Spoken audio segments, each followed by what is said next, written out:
Finally, my new design is available, and I'm going to go over the major features and major changes now. So I've listened to all the complaints of the original Hyperlite and the Hyperlite SS, and the number one complaint has been camera protection. People say that they have been smashing cameras because it was exposed. I myself have only smashed one camera, and that was kind of because I ran into a pole, but you'll see here that I have moved the top plate over the stack directly over the camera, and this is a monster camera with a 2.5mm lens, which is actually bigger than a GoPro lens, and you can see it still has pretty good camera protection. If you actually fly with the HS1177 and a 1.8mm lens, which is now very popular, it will sit completely recessed inside the frame, and you will have total camera protection, and that is the best camera protection you're going to get on any frame out there. I still think it's a fallacy that you really have any camera protection. If you smash the camera, you're going to smash the camera, but it's there for you, and you can't get any better. The next very distinct thing you'll notice about the frame is this back plate, and the back plate is slanted. There have been a couple of frames that have tried to do a slanted carbon fiber plate. It is not easy to do. It's very difficult, but I think I've done the best job you can possibly do on a slanted plate. I do expect that the 3D print guys will come up with various pods that hold everything in place, but the reason why this plate is so awesome is because, first of all, the plate with the screws weighs about 6.5, 7 grams total, so it's only for the camera mount. You don't need to use it for racing. You can actually take it off for racing, and when you mount the camera, it sits so nice and low on the frame that you can't even feel it in the air. That being said, I actually think it even improves the weight balance of the frame when you're flying. Also, I want to show that this bar that I put in here, that's actually intended for mounting a GoPro 4 or previous type of GoPro, or the original kind of a GoPro, which it sits right there, and the battery strap will actually strap through there and through the top and hold that on really nicely. I don't think many people are using this camera anymore, but it still works out well for the frame. When you do fly with a Session or a Legend or a Run cam that actually fits on the frame now, not annoying, it will sit on here. It'll sit at 34 degrees. When you put it on top of these zip ties, you'll get about 36 degrees. If you move the zip tie knuckle up, you'll get about 41, 42 degrees. There will also be all these Exo Pros that hold the camera at an extra 15 degrees, so you get 45 degrees. Once you're sitting on a 34-degree plate, it's very easy to reach 60 degrees and above, so that works out really nicely. Also, very soon after I made the balance video, I noticed something very stupid about my own design. I was a big proponent of an under battery frame, of a lower battery mount, and I still do like it very much, but if you think about the weight distribution when you're flying at an angle like this, about 45 degrees, the battery is here, so your center of gravity from front to back is actually right about here. And what that means is that the rear motors actually need to lift this center of gravity, this weight here, before you can actually go forward. So your rear motors are always going to be working harder than your front motors, and your front motors will never really reach their maximum potential. So an undermounted battery is not absolutely the most ideal setup for going really, really fast, but the frame ends up being so much lighter because you don't need that extra carbon holding the battery on top, that it makes up the difference, and it also feels really stable in the air. Also, when you have a stretch frame like this, you don't notice it as much because it's distributing the weight much better. When you put the camera on top, that actually moves the center of gravity up a little bit when you're at an angle. So this frame almost flies better with an HD camera than without an HD camera. That's if you can even feel that the camera is there. Aside from that, you'll notice that the flight controller is completely soft mounted. It is on this TPU sling thing that I designed. This comes with the frame. The frame will also come with 16mm screws and 20mm screws, these long ones, so that you can decide if you want to hard mount or soft mount your flight controller. I don't know why anybody would want to hard mount their flight controller, but it's an option if you want to. And the way you put these things on is the TPU print actually pops through the M3 holes, and then it screws onto those bolts, and you can see it is really nice and firm, yet wobbly, so that you get nice damping. This is the best soft mount mechanism that I have come up with yet, and it has worked every single time on the craziest frames with the craziest vibrations that I put it on. So I'm really proud of that. You'll also notice that the flight controller is not part of the stack anymore, so you could do that kind of stuff. The VTX mount is still there, or the antenna mount, and then I've moved the battery strap to the back, because when you do strap a battery underneath it, you don't have a clump of wires up here. It kind of just wraps around, and it's much cleaner. The VTX itself does not have a mount in there, but with the camera here, the back plate here, or not, and these two standoffs, it has a really nice place to rest. You'll see in this build here, my VTX is resting right there, right here, and it's not moving much. It's not going anywhere. So you've got a camera on the front of it.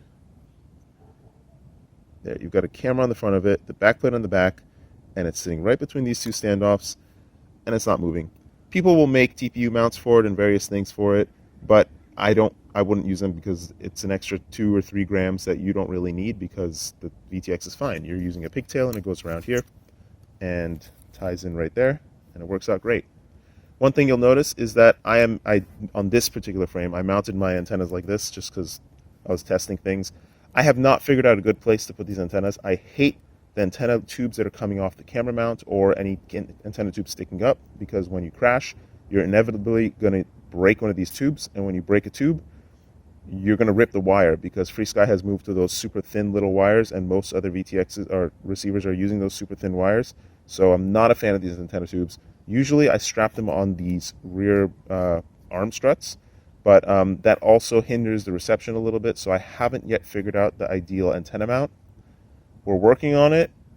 Until then, there's a bunch of 3D print things on Thingiverse that you can print, and you can mount them wherever you want, or if you're using the Crossfire, you don't even need antennas, because the thing's range is awesome. And that's that. The arms still have the same layout.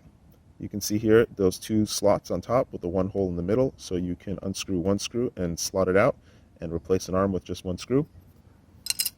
And this is the Tpu camera mount that comes with it, and I've actually redesigned this mount a couple times, and you can see here, it's hard to see, but let me try to show it. There's actually a notch cut out of the camera mount, so that if you're using a new casing, Aero camera or Monster camera, the notch actually accommodates the corner of the camera, so that you can actually reach, I think, about 55 or 60 degrees camera tilt. Any more than that, you're going to have to modify this a little bit, which I do because I fly it around 60 degrees sometimes. Modify this a bit so you can get a little bit more tilt. So the tilting of the camera is really nice. And the next thing, the HD frame. Surprisingly, the HD frame is more popular than the analog frame. You can see that it's just a longer top plate. You can use this for a analog build too. I know a lot of people that are using it for analog builds, and you'll see how the VTX of the Connex fits in there. It fits really nicely. It has a very nice posterior stop. It's held on by 1 ring of electrical tape, or any tape that you like, or a zip tie or whatever, and the camera has fantastic space there and has excellent protection as well. This is the stock camera. Stock, don't mind the build. I have destroyed this and I've rebuilt it a whole bunch of times. So the stock camera in here, which is the stock lens, which I like flying the stock lens on the Connex more than anything else, it sits completely recessed into the frame. You have a really hard time smashing that lens unless you destroy the frame along with it. The VTX, you can see here, sits really nicely, and I have strapped the antenna on top like this, and I'm using the old one because I like the reception that it gives me. Much better reception than the little tiny race antenna. And I have purposely not put an antenna mount on here because people will print all their 3D print ones, and the original stock antenna that Connex sends you has better reception. So you should use the original stock antenna setup, not placed down here where it's behind the frame components, but up high in the sky, because if you lose reception on the Connex, that's a bad day. So you don't want to lose reception on the Connex. I do not want to compromise my signal. So finally, I want to say that this build, this frame, this is not a beginner build. The Hyperlite SS, you can pick it up as a beginner and build it, but this frame you will definitely need the help of somebody that knows what they're doing. Or you can pick up the HD version and use this as your beginner build. And the reason I say that is because you have all this extra space. Typically beginners are not accustomed to hard soldering everything. This frame will not tolerate anything that has a connector. So you cannot use connectors on this frame. It has to be all hard soldered, and anybody that's been building these things for a while, they don't even bother with connectors because they're just too annoying. You'll also notice that the stack is pretty tight.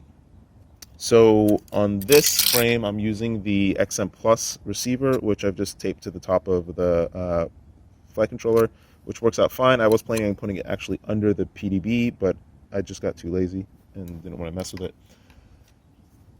You'll notice that the stack has the M3 bolts underneath. That gives you 4 millimeters of space, and then you can actually put a 1 millimeter spacer to get 5 millimeters. And once you get 5 millimeters of space, most small receivers will fit underneath the PDB.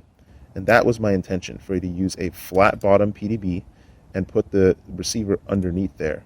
And that's going to be the perfect spot for it, and there's no wasted space in your stack. All your wires and solders go between the flight controller and the PDB. This is a dummy board that I've put in there, but if you're using the F4 flight controller, it works out perfectly. And then your VTX sits on top of the flight controller, which hopefully also still has a flat bottom that you've mounted upside down so it's nice and clean. And everything fits really, really nicely and really, really cleanly.